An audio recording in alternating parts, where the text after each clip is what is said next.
Hi guys, I'm back again with another reaction video, and today we're reacting to Geography Now India. So before we do start, don't forget to subscribe if you haven't already. Click that bell button to get notified whenever I do upload a video. Anyways guys, let's check this out. I'm really excited because I don't think I know much of India as a whole, like culture, tradition, nor geography or history. So this will be an interesting topic to tackle today. So let's do this.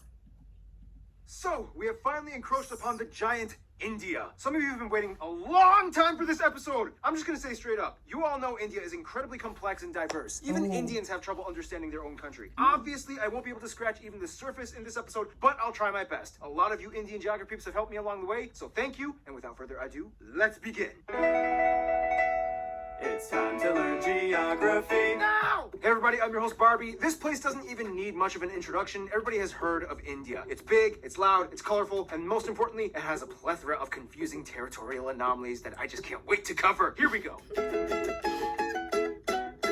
There's an old saying, India is a place where everyone is in a hurry, but no one is ever on time. First of all, India is located in South Asia, right on the Indian and Arabian Seas and the Bay of Bengal, bordered by 6 other countries, so close to 7, but that land bridge between Sri Lanka got wiped away like 600 years ago by a cyclone. India is divided into 29 states and 7 union territories, with the capital New Delhi, which acts as its own administrative unit, located in the capital territory.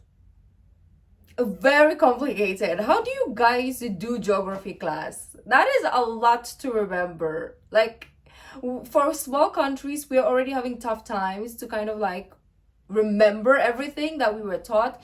But you guys have so many states and territories, and oh my gosh, this is hard. Imagine your geography class. It might take 3 hours for you guys. Keep in mind, New Delhi is actually just the name of one of the districts in the capital territory made up of 11. The largest city, however, is actually Mumbai, with New Delhi, Bangalore, or Bengaluru, and Hyderabad following after. However, the 4 busiest airports are Delhi Indira Gandhi International, Mumbai's Chhatrapati Shivaji International, Bengaluru's Tempe Golda International, and Chennai International in the south. You know why I'm smiling. This is my favorite part of any episode we ever make. Territorial anomaly time. India is loaded with strange borders and deliciously complex demarcation lines. First of all, my favorite part of this is like the culture and history, as well as the food. I think there's a food section if I remember correctly. What exactly is a union territory? In the simplest way I can put this, union territories are places that are too distinct to be incorporated into a state, but too small to have their own local governments. The first one, of course, is the Delhi National Capital Territory, where the capital lies. Chandigarh is a post-independent city constructed to replace Lahore as the capital of the Punjab area after it was split up between India and Pakistan. Then you have the island territories, the smallest one, Lakshadweep, and the Andaman and Nicobar Islands. The Andaman Islands being home to one of the last uncontacted people groups on the planet, the Sentinelese tribe, whom have been hostile to visitors and are therefore left alone, as well as the Nicobar Islands, which actually used to be a short-lived colony of Denmark. Finally, the 3 remaining territories are former European colony towns and ports, Dadra and Nagar Haveli, Daman and Diu, which are separated by about 200 kilometers across the Gulf of Khambat, and the most confusing union territory, the French-speaking Puducherry, which is actually split up between 4 district cities across India: Karikal, Mahe, Yanaon, and Pondicherry. Pondicherry is strange because it has 11 enclaves within the Tamil Nadu state. Oh, and in this area, you can also find the experimental hippie-ish Wow. India is like a whole world in its own state. It's like a world in a... No, it's like a country in a continent in a world. What am I even saying? I don't even know. That's how complex it's looking so far. I don't even understand because it's just overlays of so many things. Commune with a little bit of controversy. Look it up. Don't forget, here, the eastern states, also known as the Seven Sisters, are connected by this incredibly narrow 27-kilometer wide pathway known as the Siliguri Corridor. This pathway is like a crucial artery that completes the India puzzle, or so you would think. Now let's discuss the juicy stuff. Now, in the China episode, I already talked about the disputed areas with India, such as Aksai Chin and Arunachal Pradesh. The latter pretty much just belonging to India, as it's almost completely inhabited and operated by Indians. China is always so let's move to the other disputes. Now, as of 2015, the Bangladesh episode is already outdated, as India and Bangladesh have finally come to an agreement over the frighteningly complex former enclave-exclave dispute. In the end, India only lost about 40 square kilometers of land to Bangladesh, and now only a few enclaves and exclaves exist. Now let's head north. Now, when you try to draw the shape of India, you might want to be careful which depiction you use. Some might use this picture, some might use this, some might use this, and those that don't really study very well might use this. The point is, the whole area is like the most heavily militarized, diplomatically stressed out region on the planet. It's already had like 4 wars in the past half century. Basically, India, Pakistan, and to some extent China all want the entire area for themselves, although it's more of like a Pakistan-India thing. In the China episode, we already discussed the Chinese disputes with India, so I won't cover those in this episode. If you want to learn more, just watch the China episode. But anyway, this entire area was a former domain known as the princely state of Jammu and Kashmir that was under royal Maharaja rulers all the way up until independence. Currently, this place is split up by this fenced-off militarized line known as the line of control between India and Pakistan. Why is this? Well, in the quickest way I can put this, Okay, the British are out. We get to take your land. no, we want to be an independent princely state. We're supposed to take your land, and majority of your people are Muslim, just like us, even though your ruler is Hindu as well. Hey, India? Yeah? If you help me, I'll let you secede my territory to your land with autonomy. Deal.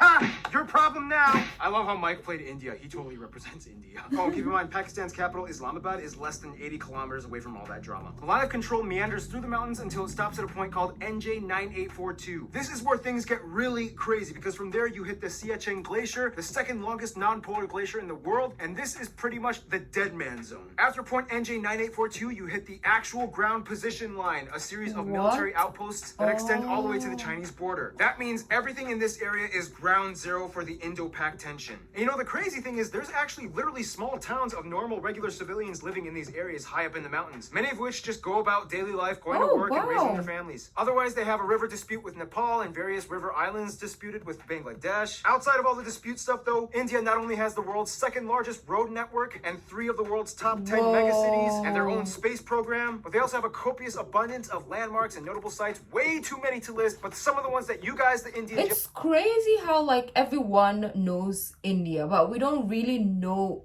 India. Do you understand, right? It's like everybody knows the country, but we don't really know the depth, which is crazy. Geography peeps have told me to mention include places like the abandoned Danush Kodi Ghost City, Wakanda Fort, the 4 pillars of Charminar. That sounds like Wakanda places Fort. like the abandoned Danush Kodi Ghost City, Wakanda Fort, the 4 pillars of Charminar, the Ajanta Buddhist art caves, the Ellora monolithic ruins, Mandu Fortress, the Golden Temple, which feeds over 100,000 people a day, the Gol Gumbaz Mausoleum, the Kalavantin Durg Post, the ruins of Hampi, the hill forts of Rajasthan, Shatrunjaya Hill, which is basically like a mecca for Jains, the Temple of the Bodhi Tree, Jal Mahal, Bangard Fort, the most haunted place in India, Mahabat Maqbara, and keep in mind, just like in China, you can find a Great Wall of India in Rajsamand. There's also the Paritala Anjaneya Temple with the largest statue in India depicting Hanuman, and at over 150 acres, the Sri Rangan Attaswamy Temple, the largest Hindu temple in the world. Oh yeah, and there's also that building with the stuff in the thing, whatever. Anyway, we can go on for centuries talking about India's rich constructed domicile, but what it lies on top of is even more fascinating. Now, don't make this mistake. I'm going to India. All I need are my sandals and sunscreen. Okay.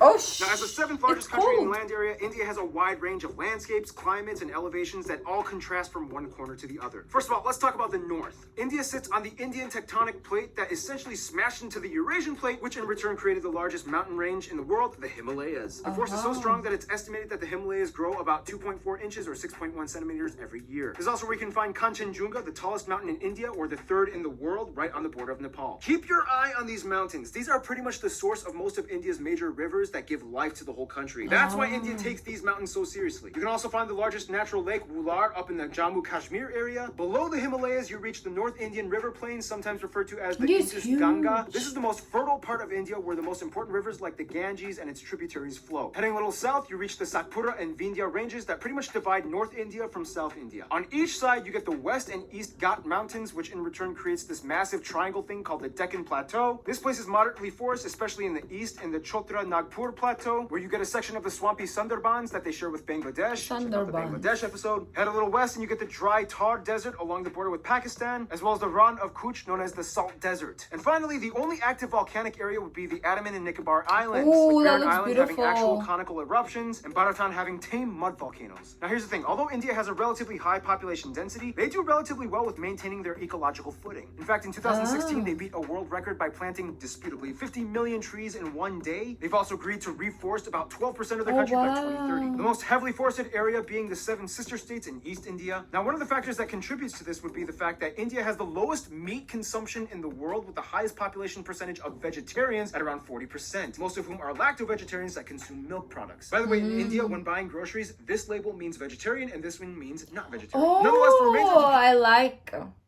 like. So at least I know, right? But anyways, slowly creeping into the veggie part of humanity. Slowly.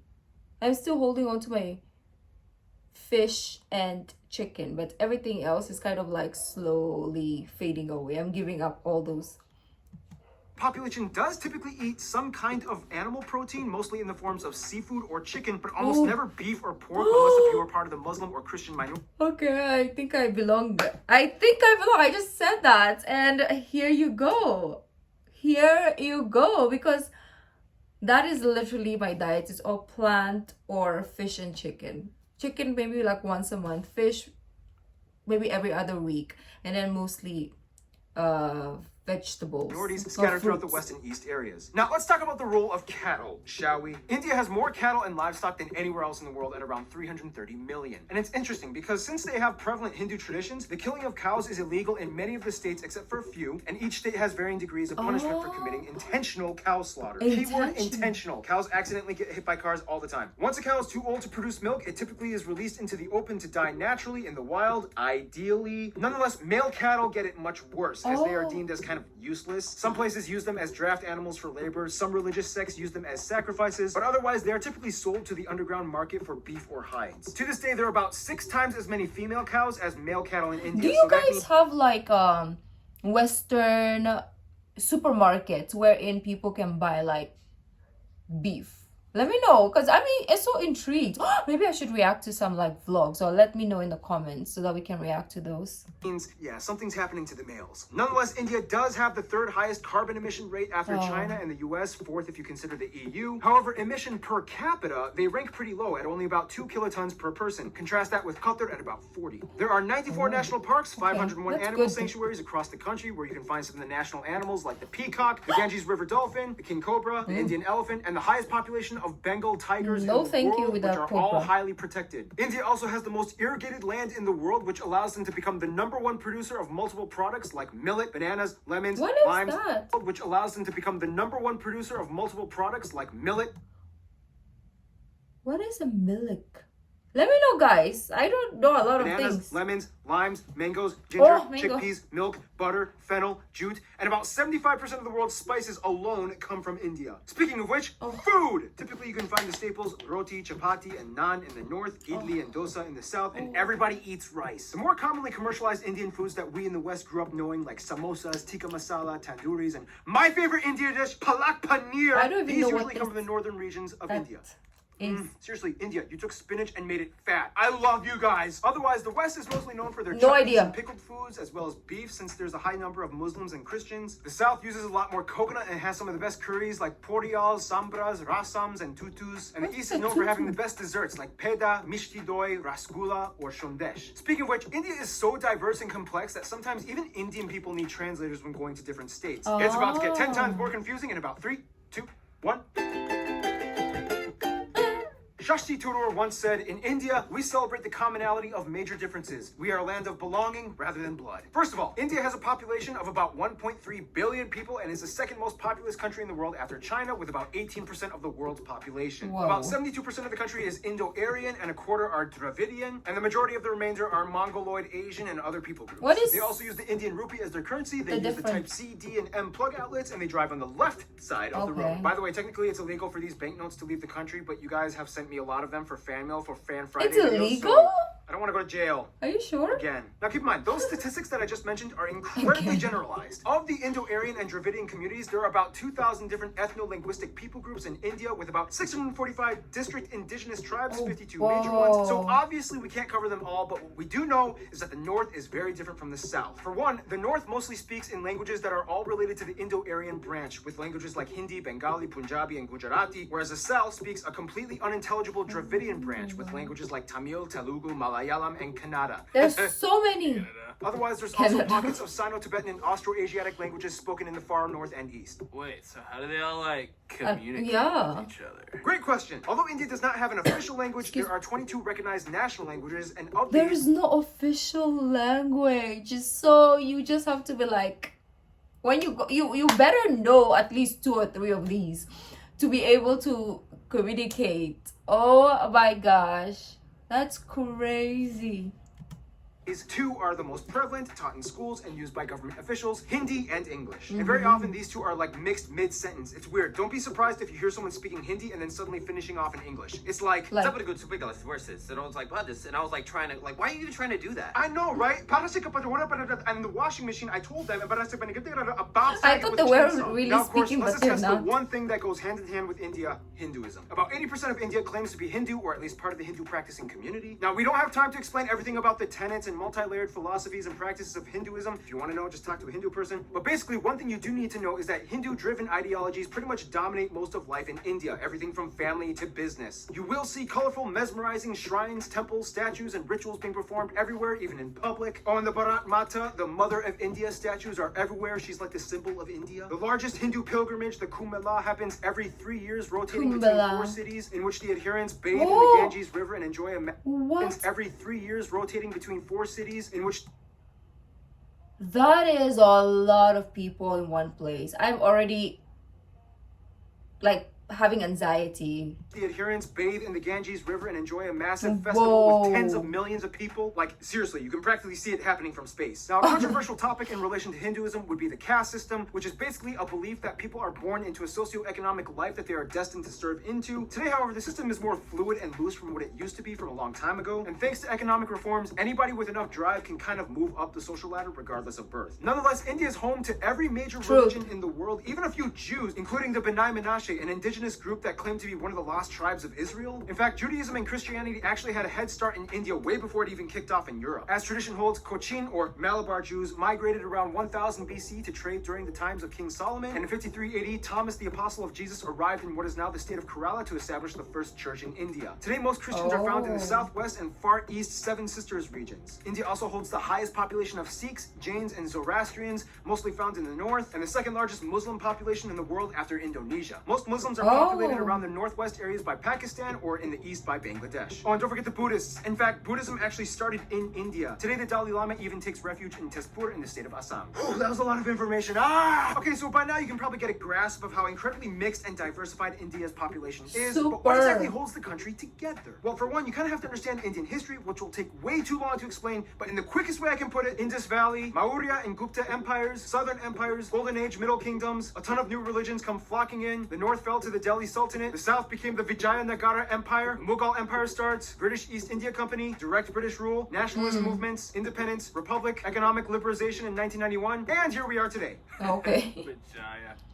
Essentially, India used to be made up of around 500 smaller royal princely states, and when the British came in, they kind of exploited them to manage such a huge population. Although India is a democratic federal republic and the largest democracy in the world, the old royal family still exists today, and although they have no political power, they hold high positions of influence in their communities across India. So today, technically, you could meet someone that would be considered an Indian prince or princess. Nonetheless, the biggest thing that really united Indians in the past 2 centuries would probably be their hatred of British rule. It was kind of like, Well, this is not cool. yep. What do you say you and I work together and end this thing? Essentially, one good thing you could say that came out of imperialism was that it kind of stopped all the internal squabbling and unified the groups towards one common That's goal, good. to get rid of imperialism. Today, Indians are just proud to be Indian. I mean, a Tamil soccer player can get cheered on by a Rajasthani. A Punjabi That's pop star good. can sell out tickets in Orissa. Should be. Speaking of which, all Indians love movies and music. India has the second largest film industry in terms of volume, pumping out nearly 2,000 films per year. Surprisingly, Nigeria pumps out more. However, the box office revenues gross out at only about $2 How? billion Maybe because annually compared like Nollywood or Nigerian, alright? Or let's say African movies. Most of them have like 25th parts, like part 1, part 2, part 3, part 4, part 5, part 6. Like there's so many parts to a movie. It's crazy. compared to Hollywood at over 10 billion, but still, it's impressive. And keep in mind, it's not just Bollywood, but it's also Tollywood, Gollywood, Collywood, Pollywood, and so on. There's like 20 There's different so woods in many. India. Oh, and like every movie So in many. India has at least one scene where everybody breaks out in song, and there's almost always a happy ending. Unfortunately, mainstream media has also put an aesthetic strain on many of the people, as it's almost become an obsession to be light or fair-skinned, causing people to go so far. I think most Asian countries like that, especially the southeast, where I am also here in the Philippines too. Slowly it's changing, so which is good, but I guess that is how just Asian culture is, right?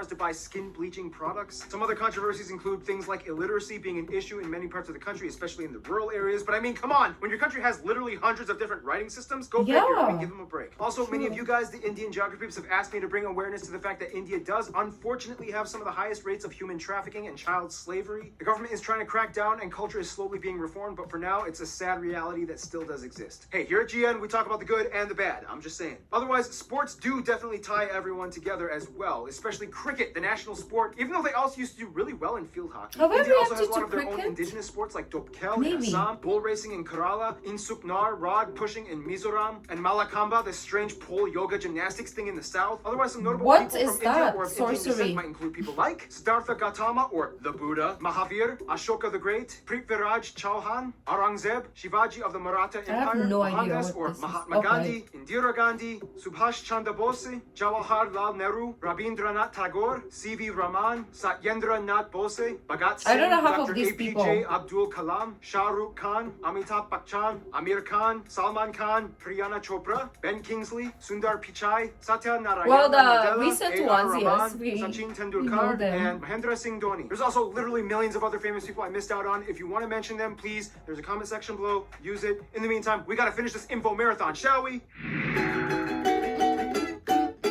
Now, no surprise, India is huge and therefore has a huge international outreach when it comes to diplomacy to almost everyone, except their immediate neighbors. First of all, countries with large population percentages of Hindus and Indians like Fiji, Guyana, Suriname, Trinidad and Tobago, Mauritius, and Malaysia typically stay close to India's roster That's a of lot. go-to friends. They enjoy cordial relations with trade. Now, the UK may have left on a sour note, but they still have a lot of ties to their former colonizer in terms of business and tourism. India is still part of the Okay. Commonwealth, not Commonwealth realm, there's a difference, and the UK has over 1.5 million citizens of Indian descent. Actually, As mentioned in the China episode, China is kind of there's like a lot. India's I'm only here to do business with you and nothing else friend, as drama still hasn't subsided in regards to the territory conflicts. Now, when it China comes is to like, I'm gonna